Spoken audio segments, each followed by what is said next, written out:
Doctor, run!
So I got a little something different for you guys this week. I wanted to test out a workflow for an upcoming project that I hope turns out to be good. Knock on wood, please. One of these pitches has to land. The idea is to end up with an in-game asset. So I wanted to figure out how to get from drawing a thing to sculpting a thing to rigging and then animating. And I wanted to see how quickly I could do that. So my goal was to end up with a low polygon asset that could be imported into a game engine. And I chose Tom Baker's Doctor, the fourth Doctor, because it would give me a chance to kind of figure out how to animate a long wavy scarf. But also, he's my favorite Doctor. He was the first Doctor I ever saw way back in the day when it was playing on PBS here in DC. So he was my favorite, my first, and I will always have the hearts for the Tom Baker Doctor. So I wanted to just kind of give myself a mini challenge to see how quickly I could do it. I was hoping to finish the process in a week, and I actually did it, which is kind of cool. So I'm going to show you the various steps I took to get to where I'm at. I haven't tried to put it into an engine yet, but I'm pretty happy with the results. There are a lot of things that I could do much better. Some deformations that aren't quite so great in the elbows, but I'll go through all of that stuff. So yeah, here we go. Let's just dive into it. All right, so here's a look at the concept I created for this mini project here. This is Sketchbook Pro. It's an older version, so it doesn't have all the fancy bells and whistles that some of the newer versions have. But I like Sketchbook Pro for quick and easy concepts or sketches. The brush sets are pretty cool. Nothing too complicated.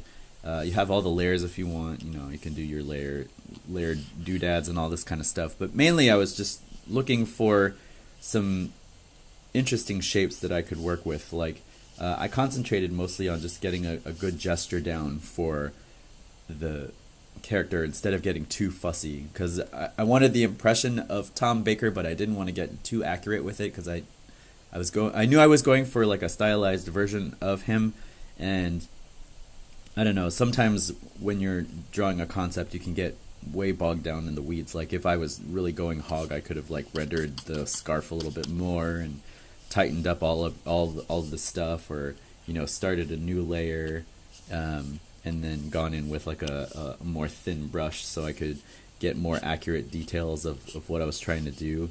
But that wasn't really the goal for this. The goal was just trying to kind of knock out a process from concept to modeling to animation to see how quick I could do it and achieve a look that I was somewhat happy with.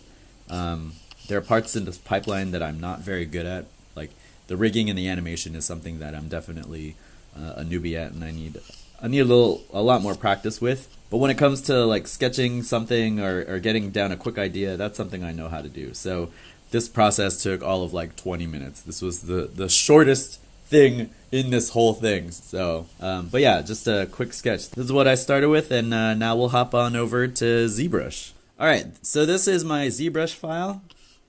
You can see that I normally sculpt with this matte cap pearl material. because it's easy to see the highlights and the lowlights and stuff. But I usually switch around. Sometimes I'll switch to something like this. Whenever I sculpt, I kind of switch around materials just to get a different view of what I'm working on. Nothing too fancy here. The only thing that I change when I sculpt in ZBrush is I change the the view of angle. So, well, now it's all messed up, but I usually have it at 30. Whoops, come back here, draw angle. Angle of view, so I usually have it at 30. Because most of the time I'm using ZBrush to sculpt for toys or collectibles. So keeping it at a view angle of 30 kind of gives you an idea of what it'll look like, what the object will look like in real life. I basically started with the head, and I didn't bother with the mouth, and I didn't go too high resolution with the sculpts because I wasn't going to use a high res bake for like normals or anything like that. I just wanted to kind of get a good idea of the geometry. So it's a pretty loose sculpture. Used Dynamesh a lot. I didn't really worry about polygons or edge loops because I knew I was going to retopologize in Maya. So this is what you got. I did do some decimation on the hair because I didn't want to hand topologize all that stuff. So I got it to a point where I could import it into Maya and then further refine it by hand if I needed to. So that's the Z Sculpt. Nothing fancy, just Dynamesh at a low resolution. I think I toggled between 64 and 128 in terms of the Dynamesh resolution for that, just to keep it low and to keep it quick and to get this done quickly. You'll notice that I kind of cheated on the hands. They're kind of awful, but I figured I would just rebuild them in Maya. So that's my ZBrush file. On to the retopologer. Alright, so this is my Maya file. Nothing too terribly interesting here. I put on some smoothing groups just to make it look cool, but when I exported it out for painting, I turned on the smoothing on everything. So, but here you go. Let's see how many triangles this is. It's about 3,338 triangles. Most modern games have like a lot more triangles than that these days, like stuff you see on your PS4s and your PCs and stuff. But I was aiming for something low and manageable and not too crazy. So let me turn on the wireframe on shaded. There we go. Yeah, so there you go. So this is what the wireframe looks like. I made sure to have a whole bunch of loops around the eyes because I knew there was going to be a little bit of a blinky. Added some extra loops in the elbows and the knees for deformation. Although when you see the rig files, you can see how the elbows kind of squash. It's not the best, but you know, I'm kind of learning my way through this. Okay, so after retopologizing, I laid out the UVs, and I'll show you what that looks like. Let's turn on our UV editor. Bonk. Bonk. There we go. Oh, the textures are already on here too. So let's see what we can do about that. Turn off. There we go. Most of the polygon density is in the hair. But I was mainly going for the silhouette. So if we hide the hat,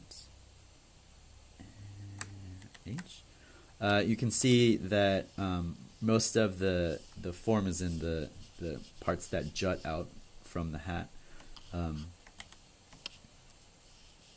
But I think most of the density of the mesh is in the hair. So it's about 668 triangles, where if I get the rest of the sculpt, it's not too bad. So alright, let's unhide that. There we go. So the goal was to kind of fit everything on one texture sheet here. I cheated a little. If this was really low resolution, I wouldn't be painting at 2048, but I figured, what the hell. So I exported this out at like 2048 resolution. And so this is what it looks like with the textures on. There you go. And these were painted in Substance Painter. Substance Painter is pretty great. There was a trial, there's a demo version that you can download, which is pretty much the full version. And so I was like, oh, this is perfect time to test that out. So I'll probably be picking that up after the trial ends. But it's really cool. You can isolate polygons when you're painting, so that if you have a poly edge that defines a crease or something like that, you can isolate that and then paint in the corner to make that crease look really, really sharp. And I really love that functionality.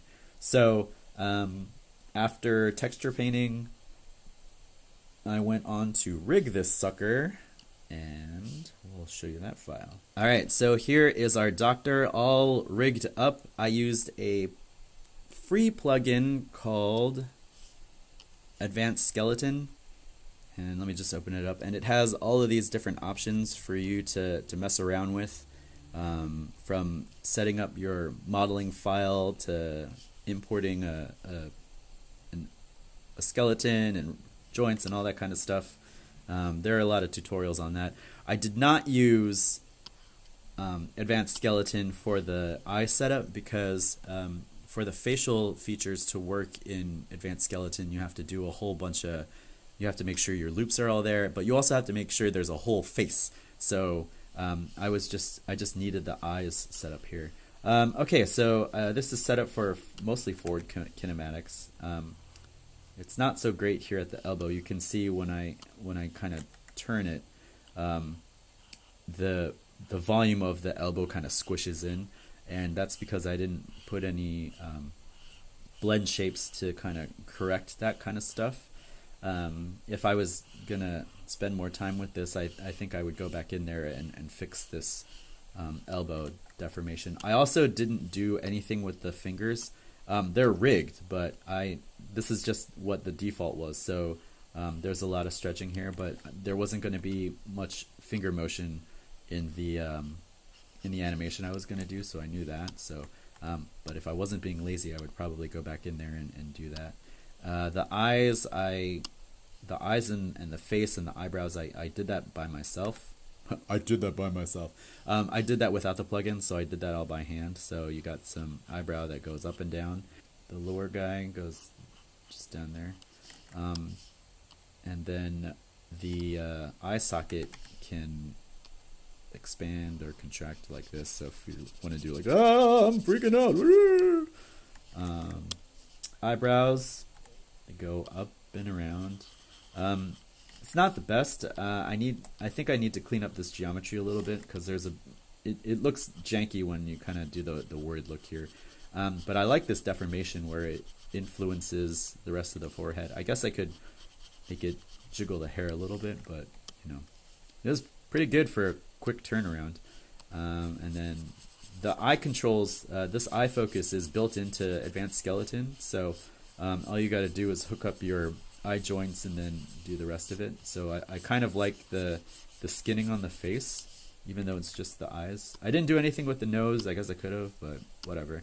The jaw control controls the scarf. So if I wanted to like, hello Ramana, blah blah blah blah blah, jelly baby, I could do that kind of stuff. And then the scarf is all FK controls, so there's no IK on this. Keying it by hand because I'm a glutton for punishment. It took me a long time to figure out the sine wave motion for the flippies. But yeah, I mean, I guess I could try to figure out how to make it influenced by gravity and that kind of stuff, but whatever. The jacket is also mostly for FK controls for the jacket. I put bones on the back and then the side and then right here in the front so I could get this flippy thing going on. I think you can also just move it in space. Yeah, you can also move these in space. Jacket influences a little too much, but whatever. What else do we have here?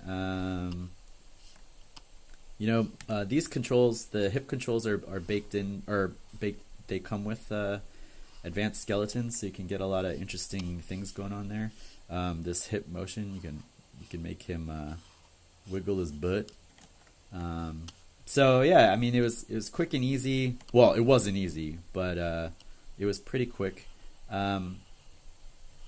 I think there are some skinning tools as well in Advanced Skeleton, but I just kind of started with the basic smooth bind and went from there.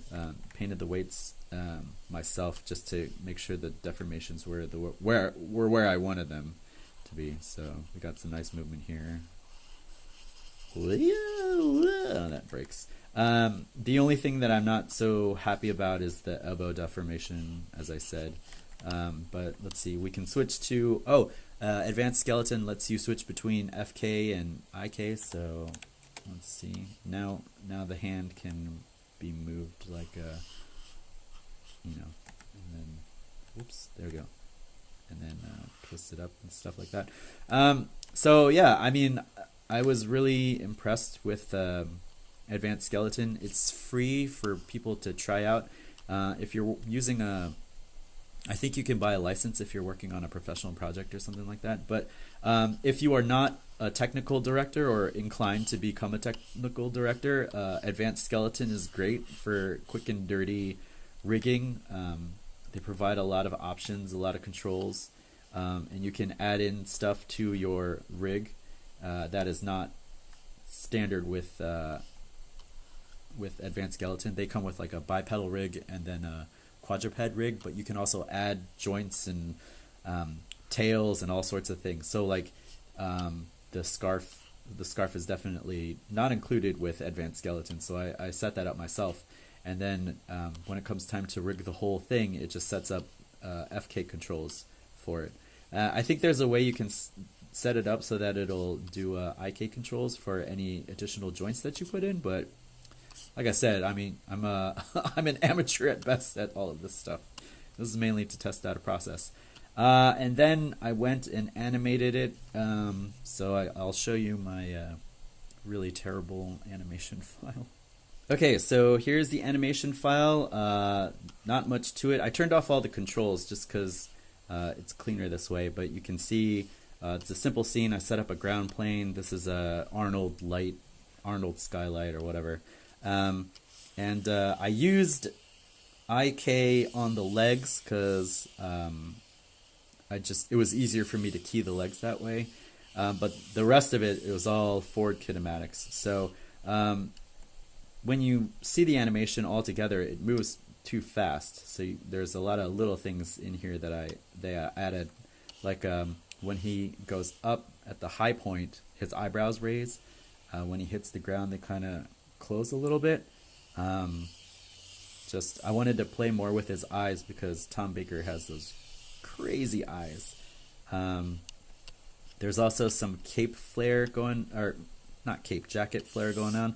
When he goes low, it kind of swoops up, catches the air. It's not the best. I think I need to tweak it a little bit so it looks a little bit better with coming down and inflating a bit. I used mostly rotation. I didn't use any translate. I didn't use any translate deformations, and I think I could have used some of that just to make it look like it's inflating a little bit more. The scarf took forever, dude. Like this scarf motion here. Wee. One clever thing. Well, I thought it was clever, but let me see if I can find, where is this? So let me see where. Nope. Display. That's the one I want. Joints. Show the joints. So I didn't make a chain of bones that was all the way down, set evenly throughout the scarf. I kind of did it by halves. So the major bone is the halfway point of the length of the full scarf, and then I cut that into half and put a joint there, and then I cut that distance to half and put a joint there to kind of give it a more natural feel. I feel like if I put bones throughout the entire thing, it wouldn't have this nice effect where like the scarf is more straight towards the as it goes closer to Tom Baker's body and gets more wild out here at the fringe. And I feel like if you observe a flag waving, you'll notice that the end of the flag moves a lot more than the area that's closest to the pole. So I was trying to mimic that feel with that joint setup. I also did a similar thing with the jacket. So as it gets closer to the center of the body, that's where your longer joints are, and then the shorter joints.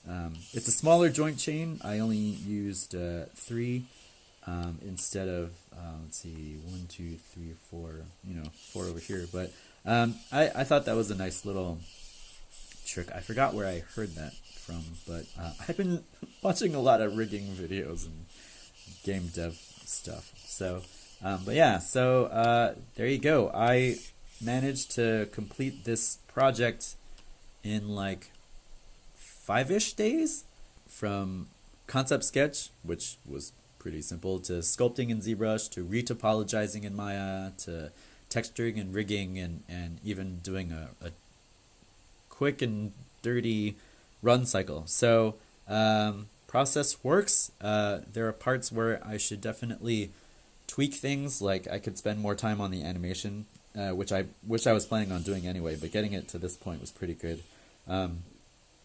Also, I needed to spend a little bit more time getting the deformations just right. Like I'm not really happy with the elbow, and sometimes when he blinks, the eye geometry pokes through the lid.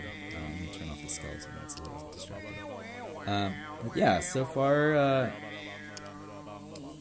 I think it's a good process.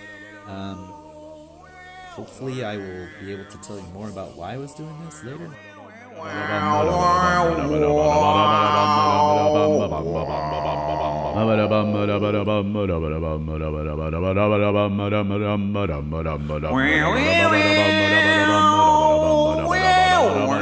Yeah, thanks for watching. If you have any helpful resources about like game modeling or game texturing or animating or anything like that, please drop them in the comments below. I'm always looking out for more information, tutorials, things like that, because I'm just learning how to do all this stuff, and it's challenging, but it's a lot of fun. All right, so I'll check you later. Thanks for watching, and see you next time.